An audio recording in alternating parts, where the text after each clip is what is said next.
Lisa Gale in for Mark Hall. And I'm Shanika Grimshaw. We begin with breaking news at this hour. Yeah, right now we know that, the Virginia Supreme Court today striking down a voter approved Democratic congressional redistricting plan, something we've been watching for weeks now to see what the results would be. So this is big news here at Noon, Shanika. That's right. It's a major blow for the Democratic Party. Joining us now, we have our Zach Schoenfeld, courts and legal reporter from The Hill. Zach, good afternoon. Thank you for joining us. Let's just start with your reaction to this ruling. Hey, Anna and Shanika, a big ruling indeed here from Virginia's top court, dooming essentially Democrats' redistricting efforts that we have been covering over all of these months. This was quite a divided decision. This was a 4-3 ruling. And really, at the core of this case, it was all about timing. The Supreme Court ruled here that Democrats did not follow the proper procedures in passing this. In order to get this map across the finish line, it actually required Democrats to amend Virginia's constitution. There's very strict rules for how to do that. You have to pass it in 2 legislative sessions with an intervening election in between. And so the bottom line from the top court's ruling today is saying that Democrats waited too long to take that first vote last fall. And so, Zach, what does this mean for Republicans locally and nationally as well? This is going to be a huge win for Republicans because this essentially means that the 10-1 map in Virginia that Democrats have been pushing for has now been cast aside. And I know I've been getting questions this morning. People have been asking me, could this be appealed to the U.S. Supreme Court? But this is a case that really, at its core, is all about interpreting the Virginia Constitution. And that's an issue the justices in D.C. have no authority to get involved in. And so the Virginia Supreme Court really was the whole ball game here. And so that's why it is such a big win for Republicans, because all of this push from Democrats in Virginia to flip some of these seats going into this year's midterms now seems that it will not move forward. And Virginia this year seems to be on its way to now moving ahead with its existing 6-5 map rather than the 10-1 map favored by Democrats. And would you say you could see Attorney General Jay Jones fight this? I think the reaction that we're hearing from Democrats in the first few hours following this decision is almost acknowledging that this is a defeat because of what I said, and that it would be very difficult to convince the Supreme Court that they have any authority in the first place to hear this case. The Supreme Court only has authority to review the decisions of top state courts when it involves some federal issue. So in order for Jay Jones to appeal this, he'd have to make some sort of argument that this decision in some way conflicts with federal law or the federal constitution. But as you look to the claims in this case, where it was really all about when Virginia Democrats took the initial vote on this back on October 31st, it was before Election Day, but early voting had already opened by that point. And so what the Virginia Supreme Court ruled today is they said, because early voting had already opened, the election was already underway. But that was a question really of Virginia law that the Supreme Court may not have any authority to get involved in. And Zach, last question here. We've seen some efforts underway also in other parts of the country. Do we think that we'll just continue to see more cases like this nationwide as well? I think you will. I think the Virginia one here is really in a bucket of its own because it deals with these specific procedures in Virginia's constitution. But of course, you're now seeing states all across the country respond to the major ruling from the U.S. Supreme Court last week involving Louisiana, where they weakened a key provision of the Voting Rights Act. For example, Florida has now passed a new congressional map that has quickly come under lawsuits. Tennessee, following closely behind, we're seeing lawsuits there. So really, it seems that the U.S. Supreme Court decision, I should say, from last week, has reinvigorated a whole new wave of redistricting lawsuits. So I even think for this year's midterms, there still are a lot of open questions in other states. Maybe the story will now be settling in Virginia, but as you look to Florida and Tennessee and these other states, we are still waiting to see what judges will do and whether the new maps will stand. All right, Zach, thank you so much for joining us here on the news at noon. And we'll have so much more coming up on this story. That's going to come up at 4. All right. Well, let's start taking a look outside on this beautiful Friday. This is a look at the National Mall here.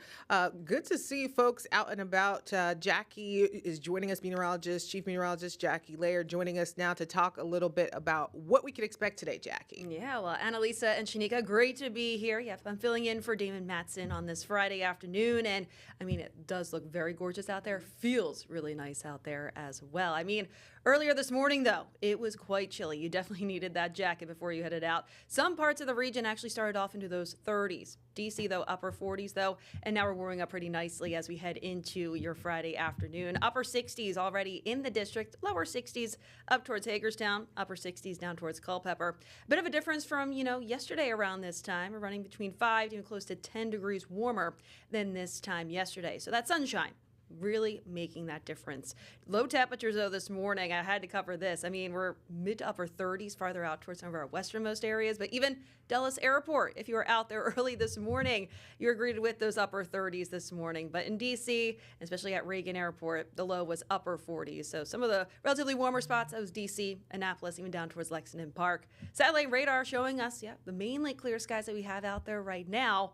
We'll start to notice increasing cloud cover, though, later on this afternoon, but still remaining dry for your Friday plans. Bit of a breeze, that's mainly out of the west right now. Eventually, we'll see a west-southwest wind. A few wind gusts are running in excess of 25 to even close to 30 miles per hour back along parts of the I-81 corridor. So for your Friday planner, we'll eventually see those temperatures climbing back into those upper 60s to right about 70 degrees. Let's notice a bit more of the clouds strolling in later on in the day. And later on this evening, that sunset a little bit after 8 p.m., and that's when we'll start to see a bit more of those clouds filling in. But we do have some rain chances into your Mother's Day weekend, but we're not tracking any washouts. So let's go over the details and the timing of those showers and the potential for some rumbles of thunder as well, coming up in just a few minutes. All right, Jackie, thank you. Just glad it's not going to hopefully rain on Mother's Day, right? Yeah. It looks like it's later on into the evening. So I think the bulk of the daytime hours on Mother's Day Sunday should be dry. It looks like Saturday, though, we have a better chance for seeing some of that wet weather. All right. Thank you. Yeah. All right. Annalisa, new at noon, police are investigating a deadly crash in Maryland involving a school bus. At around 7:20 this morning, officers responded to the area of Indian Head Highway and Pine Drive. The crash involved two vehicles and a school bus. No children were on the bus at the time of the crash, and one man died on the scene, and the bus driver was taken to the hospital. A third driver was treated at the scene of the crash. What led up to the crash is still under investigation. All right. And meantime, in Arlington, also, a suspect connected to an attempted abduction in Pentagon City was arrested. Now, according to Arlington police, just before 8 p.m. on May 6, officers say they responded to the area that is located in the 1400 block there of South Hay Street for a report of an assault. They say a woman was going to the bathroom in a business when the male suspect, now identified as Kobe Berry, went up to her, placed his hand over her mouth, and pushed her into a bathroom. The victim was able to get away, run from the bathroom, and get help. But right now, officers say they found Berry at the Highlands Park area, then took him into custody. Right now, he's being held without bond at the Arlington County Detention Facility. He's charged with attempted abduction there and intent to defile an assault and assault battery as well. So we'll definitely stay up to date as to the charges and what's next for him. All right. Thank you, Annalisa. And turning now to Montgomery County, police say anti-Semitic graffiti was found on school property here. This was reported at 3 in the morning on Saturday. They found spray paint on a wall and on the side of Greenwood Elementary School's roof. Police are asking for help identifying 3 people caught on surveillance cameras, and the wall is now painted over. But a picture online shows explicitives, and they were written on the side toward Israel Prime Minister Benjamin Netanyahu with a star of David next to it. And the Jewish Community Relations Council of Greater Washington, they're speaking on this incident. Take a listen.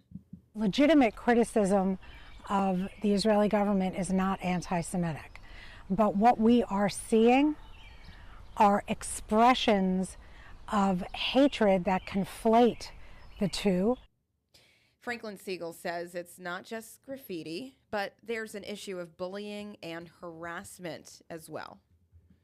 All right. Meantime, over in Fairfax now in Virginia, the DOJ, they're investigating the Fairfax County Commonwealth's Attorney's Office Earlier this year, the Department of Homeland Security and ICE sounded the alarm about the Fairfax County Commonwealth's Attorney's Office handling specifically of a murder suspect identified as Abdul Jallo and his previous cases. The undocumented immigrant from Sierra Leone was arrested dozens of times in Fairfax County, some of those arrests for violent offenses, only serving short stints in jail before he somehow escalated, according to prosecutors, stabbing 41-year-old Stephanie Minter to death at a bus stop in February.